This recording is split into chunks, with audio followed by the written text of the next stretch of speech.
5, 4, 3, 2. That's the countdown. And Andrew is very, very helpful there. Geraldine Pettigrew, the headmistress of Our Ladies Grammar School in Newry, headmistress. Veronica McCann, former pupil. And it's just a coincidence that Geraldine was coming in after we were talking. Yeah. And Our Ladies did you no harm. Oh no, any of my early social influences have actually made a contribution towards what I am today. And there's nothing more important than your school years.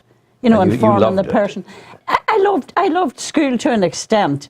I think maybe when I was back at school, you weren't sort of career driven as much as the pupils that are going through here now. And I mean, the pupils now that's going through your school they're driven, but then their parents are driving them. When I go back to my generation, my parents, that was not part of their role.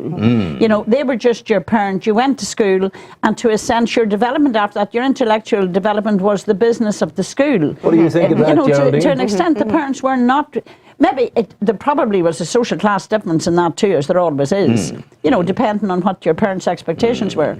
But you were more or less out there, and you had to make your way in the world. Is it parent-driven today, Geraldine? I wouldn't say it's parent-driven, but parents are certainly very much involved. You know, it's either your school communities, your pupils, your staff, and the parents really working in partnership with each other, and they are a very active part, possibly more than in the past. And you were celebrating 125 years in existence last year. That's right. And then last month you had wonderful results from the A-levels. We did. That was our prize giving just before Christmas, which was celebrating the achievements of the girls who had finished in the summer. Yes, and I saw it in the paper there. It was just lovely. It's lovely, and it's lovely to have those girls back. And it was a past pupil, relatively recent past pupil, Deborah Lochran, who is the chair of the president of the Chamber of Commerce, and she came back as their guest speaker and was able to connect so well with them as a young woman making her way in the world. So that was lovely. What's your patch these days? Where do you cover? Where do the girls come from?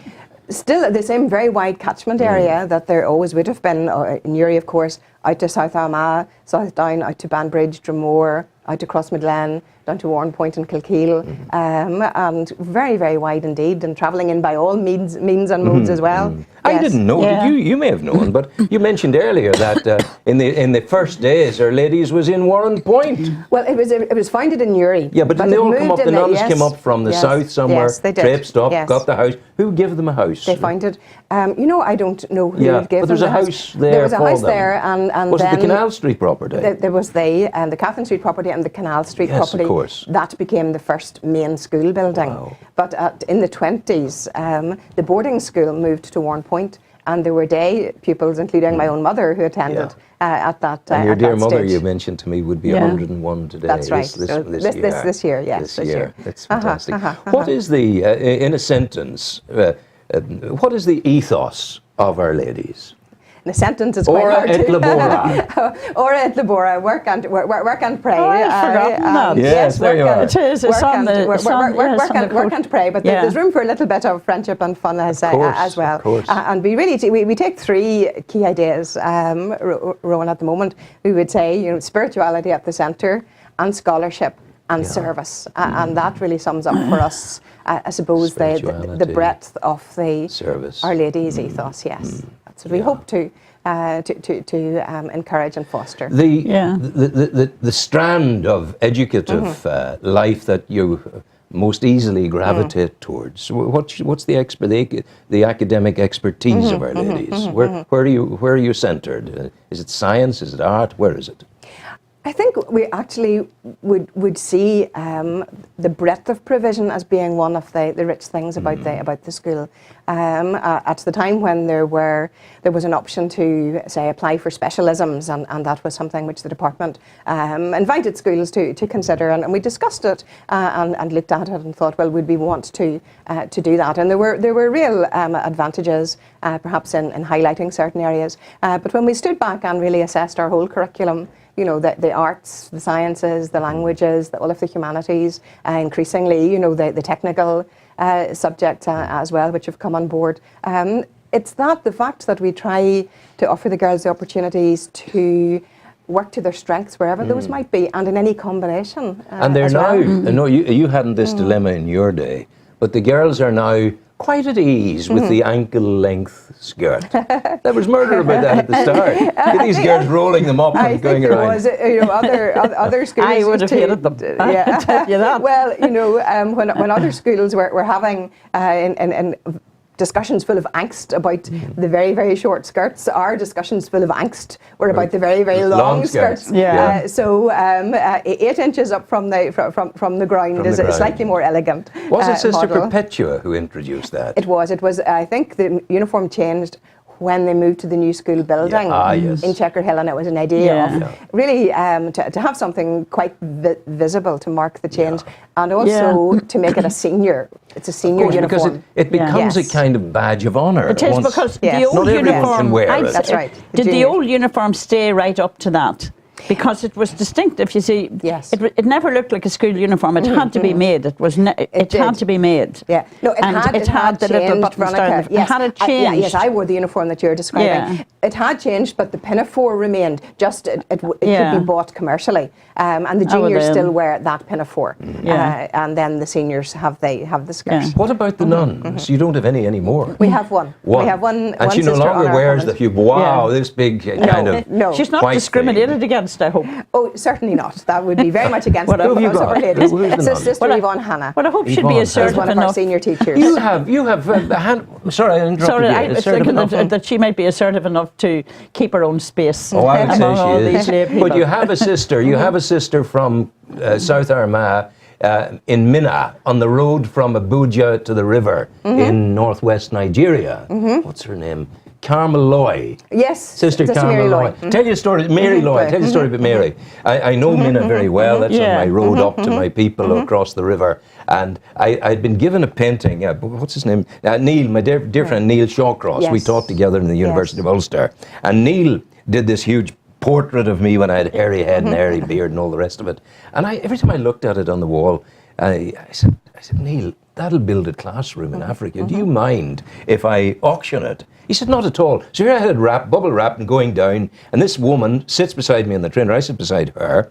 And by the nature of her cut and her talk, I said, Madam, are you a holy woman? Oh, she said, well, you might say that, but I'm going on a weekend retreat. Mary Loy, Sister Loy, and she said, I'm in Africa. I said, whereabouts? Minna, ma, for goodness sake, Contagora up the road, Papri across the river. So we got into conversation. The painting fetched 13,000. My goodness. That is amazing. In Adams. And brilliant. Jared O'Hare phoned me the next day to say, Rowan, I'm so delighted your painting did very, very well for Africa. I said, yes, Jared, so am I. But I rather suspect you were in there pushing the price up. And he said, well, no, he said, we weren't. As a matter of fact, we bought it.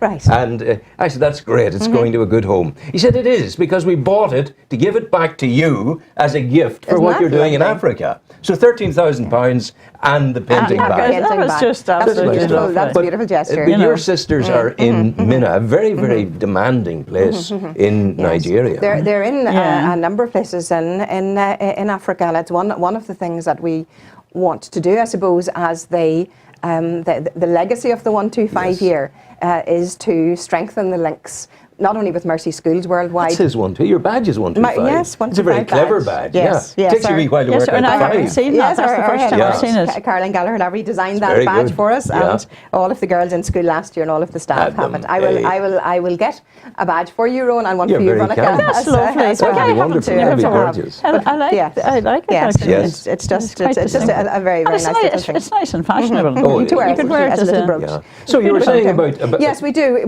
Because a couple of years ago we had a group out working through Habitat for Humanity in Africa, but they had made links with the Mercy Sisters in Mazabuku. Yes. And we felt that there are different Mercy projects, sometimes working usually with women, village women, maybe kindergartens and primary schools, and that would be a lovely opportunity to maybe have girls visit, to raise funds, to use the new technologies to link up with so easy. Yes. And that is something that will be, I hope, a legacy of our 125 year. We're finding actually in Nigeria that in a place of Stone Age ilk, these are folk live in mud huts. They're farming communities, semi-nomadic farmers. They carry. I don't have it with me. I do. You can see it. No, I don't have it there. That's the kind of thing I do.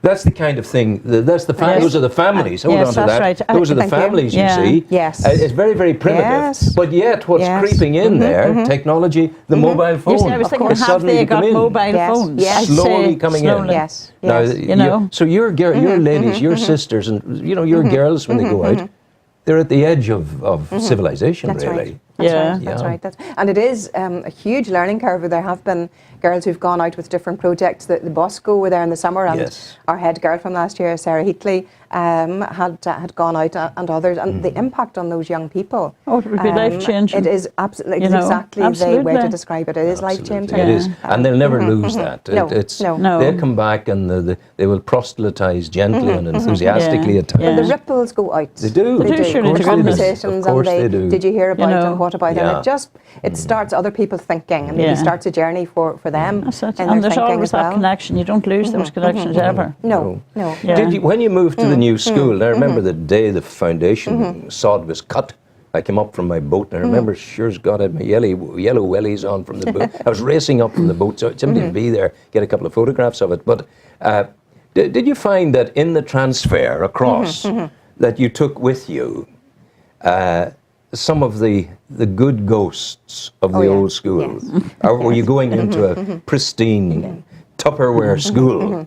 Or is there a feeling there? I think so. I actually wasn't in Our Ladies at that point because I was teaching in Belfast. But I think that those who did physically make that transition would say that was the case. And certainly I know when I came back to be principal in 1997 when Sister Perpetua retired, one of the things that I found so interesting and so lovely was the fact that so many of the old traditions of Our Ladies were still there, but this was a whole new educational landscape as well, and the two were interwoven beautifully, and it is one of the things that we would want to preserve and keep into the future as well. Veronica, is your favourite memory of the school? Oh, well, I'd imagine probably, I don't know whether it's my favourite memory or not. I suppose it's the kind of memories. I didn't start there, you see. I came from Enniskillen. I had already started with the Mercy in Mount Lourdes. Yes. Oh, yeah. So I moved in first year. We moved in 1950. So actually,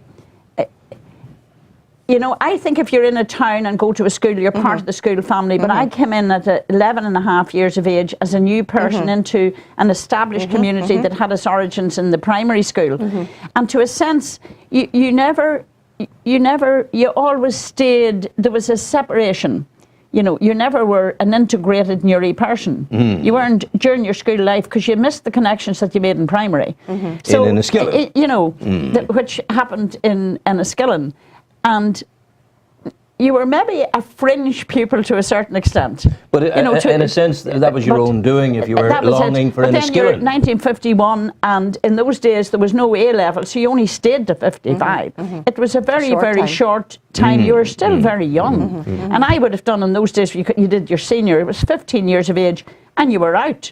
Because again, there was no sort of career pathway, there was no career guidance, and your options were, well, you go in to be a nun, that would have been the first option. Then there was teaching, there was the bank, there was nursing. Civil service. So I decided, well, I'll pick nursing because, my adventurous spirit was beginning. I had the kindling so that I wanted to get away from home. And in my early strategic thinking, I said, I'm going to get fed, I'll have a bed, and there'll be a certain amount of protection, and maybe it'll be a gateway to an absolutely great life. It was a nun you were thinking of being. I was not thinking. That would have given Wait a tell you, I wouldn't. I would think it's quite amazing, if you follow that calling. But I'm like, oh, Henry, I came to the crossroads, didn't go down that road. No, indeed. I went down the